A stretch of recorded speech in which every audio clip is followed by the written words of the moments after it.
नमस्कार. मी सौ हेमांगिनी जावडेकर पुराणिक पुणे येथून युवा गटातून या स्पर्धेमध्ये सहभागी होत आहे. माझा आजचा विषय आहे स्वदेशीचा फटका ते आत्मनिर्भर भारत. कोश मूलो हि दंडस्यात्. 3ऱ्या शतकात होऊन गेलेला महान अर्थशास्त्रज्ञ कौटिल्यने एका वाक्यात राष्ट्राची ताकद कशी ओळखायची हे सांगितले. ज्या राष्ट्राची अर्थव्यवस्था खजिना अधिक मजबूत ते राष्ट्र अधिक शक्तिशाली. याच शिकवणीवरती अंमल करणारी साम्राज्य त्या काळामध्ये होती आणि म्हणूनच त्या काळात हिंदुस्थान वैभवाच्या शिखरावरती होता. या भूमीतून सोन्याचा धूर निघत असे असं म्हणतात ते उगीच नव्हे. परंतु 19व्या शतक येता येता चित्र मात्र पूर्ण पालटलेलं होतं. ब्रिटिशांचा एकछत्री अंमल सुरू झाला होता. सत्तेवरती येत असतानाच ब्रिटिशांनी चाणाक्षपणे हिंदुस्थानची अर्थव्यवस्था मोडून काढली होती आणि त्यामुळंच आपण राजकीयदृष्ट्या जितके ब्रिटिशांचे गुलाम होतो तितकेच आर्थिकदृष्ट्या सुद्धा त्यांच्यावरती अवलंबून होतो. इथे असलेली कला, हस्तकला, कुटीरोद्योग, शेतीवरती आधारित उद्योग सर्व काही ब्रिटिशांनी उद्ध्वस्त केलं होतं. समाजाची आर्थिक घडी विस्कटून टाकली होती. सावरकर उघड्या डोळ्यानं हे सगळं चित्र पाहत होते. कौटिल्याच्या अर्थशास्त्राचा मर्म त्यांनी अगदी अचूक जाणलेलं होतं. म्हणूनच दूरदृष्टी असलेल्या या देशभक्तानं अवघ्या 15व्या वर्षी स्वदेशीचा फटका हे काव्य रचलं.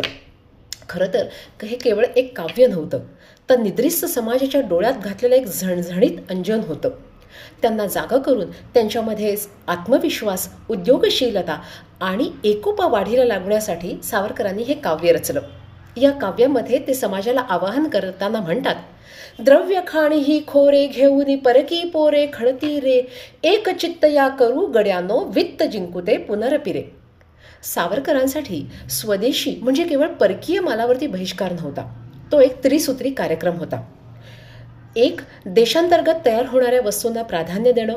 इथली कला, हस्तकला, कुटीरोद्योग, शेतीवरती आधारित उद्योग यांना योग्य तो न्याय मिळवून देणं. आणि तिसरं आणि महत्त्वाचं म्हणजे राजकीय स्वातंत्र्याबरोबरच आर्थिक स्वातंत्र्य मिळवणं. स्वदेशीच्या फटक्याद्वारे सावरकरांनी एक ठिणगी टाकली आणि लवकरच त्याचं एका क्रांतीमध्ये रूपांतर झालं. कारण स्वदेशीचा वापर हे एक देशभक्तीचं प्रतीक मानलं जाऊ लागलं. ब्रिटिशांच्या विरुद्ध अहिंसक पण प्रभावी शस्त्र ते ठरलं. अनेक राष्ट्रीय चळवळींना या स्वदेशीने एक बळ मिळवून दिलं. स्वदेशी शाळा, महाविद्यालय यामधून स्वदेशीचे धडे गिरवले जाऊ लागले. थोडक्यात स्वदेशीच्या वापरानं आपल्या स्वातंत्र्य लढ्याला एक विचारधारा दिली, एक चालना मिळवून दिली. स्वातंत्र्यप्राप्तीनंतर आपण औद्योगिकरण, वैज्ञानिक आणि तंत्रज्ञानावरच्या प्रगतीवरती भर दिला. हरित क्रांती, श्वेतक्रांती, पंचवार्षिक योजना, शिक्षण पद्धतीमधील बदल यासारख्या योजनांमुळे आपण स्वावलंबी होण्याच्या दिशेने पावलं टाकू लागलो. पण स्वावलंबी होण्याचा हा वेग खूपच कमी होता. त्यामुळंच कालांतरानं आपला परकीय चलनसाठा घटला, परकीय कर्ज वाढलं. त्याच वेळेला जागतिक बाजारपेठ मुक्त होत होती. स्पर्धा प्रचंड प्रमाणात वाढली होती. या सगळ्या पार्श्वभूमीवरती आपल्याला आपली बाजारपेठ परकीय गुंतवणुकीसाठी मुक्त करणं भाग पडलं आणि आयात निर्यातीचं प्रमाण अधिकच व्यस्त झाल्यामुळे आपण दुसऱ्या देशांवरती व्यापारासाठी जास्त अवलंबून राहू लागलो.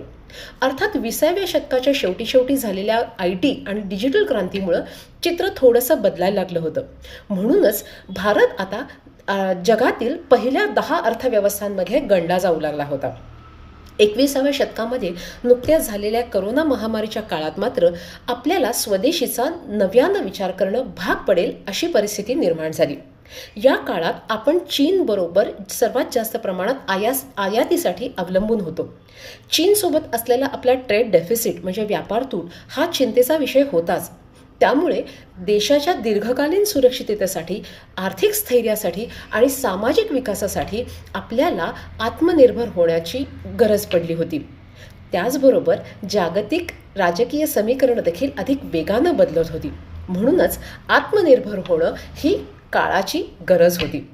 आत्मनिर्भर भारत योजनेअंतर्गत आखलेल्या सगळ्या योजना जर आपण बघितल्या तर त्या सावरकरांच्या स्वदेशी विचारांची आधुनिक आवृत्ती आहे असं म्हणायला हरकत नाही. सावरकरांनी वेळोवेळी ग्रंथांमधून, भाषणांमधून जे विचार मांडले होते स्वदेशीबद्दल तेच आज धोरण, कृती आणि राष्ट्रीय संकल्पामध्ये परिवर्तित झाले आहेत असं आपल्याला दिसून येतं.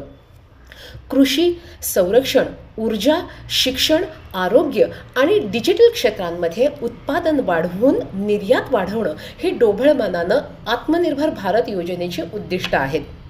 गेल्या 6 वर्षांमध्ये आपण घेतलेल्या केंद्रित प्रयत्नांमुळे आज भारताचा GDP 7 पेक्षा जास्त टक्क्याने वाढतो आहे.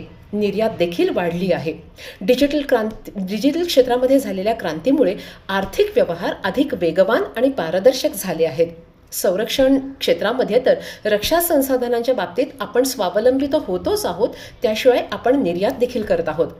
आत्मनिर्भर भारत योजनेअंतर्गत असलेल्या प्रोडक्शन लिंक्ड इन्सेंटिव्हमुळे देशांतर्गत उत्पादन वाढलं आहे आणि त्यामुळे रोजगार संधी निर्माण होऊन आपली निर्यात देखील वाढलेली आहे. आता आपण सेमीकंडक्टर्स आणि उच्च तंत्रज्ञान या क्षेत्राकडे लक्ष केंद्रित करत आहोत. स्टार्टअप्समध्ये तर भारत देश हा एक अग्रेसर देश मानला जातो. स्टार्टअप्समुळे नवीन संकल्पनांना चालना मिळते. स्थानिक पातळीच्या समस्यांवरती स्थानिक पातळीवरतीच उपाय शोधले जातात. स्टार्टअप्स बरोबरच वोकल फॉर लोकलमुळे नवीन रोजगार संधी निर्माण होत आहेत. उत्पादन वाढतंय, निर्यात वाढते आणि त्यामुळे GDPच्या वाढीला अधिक हातभार लागतोय. आता तर अन्नधान्याच्या बाबतीत देखील आपलं उत्पादन वाढलेलं आहे.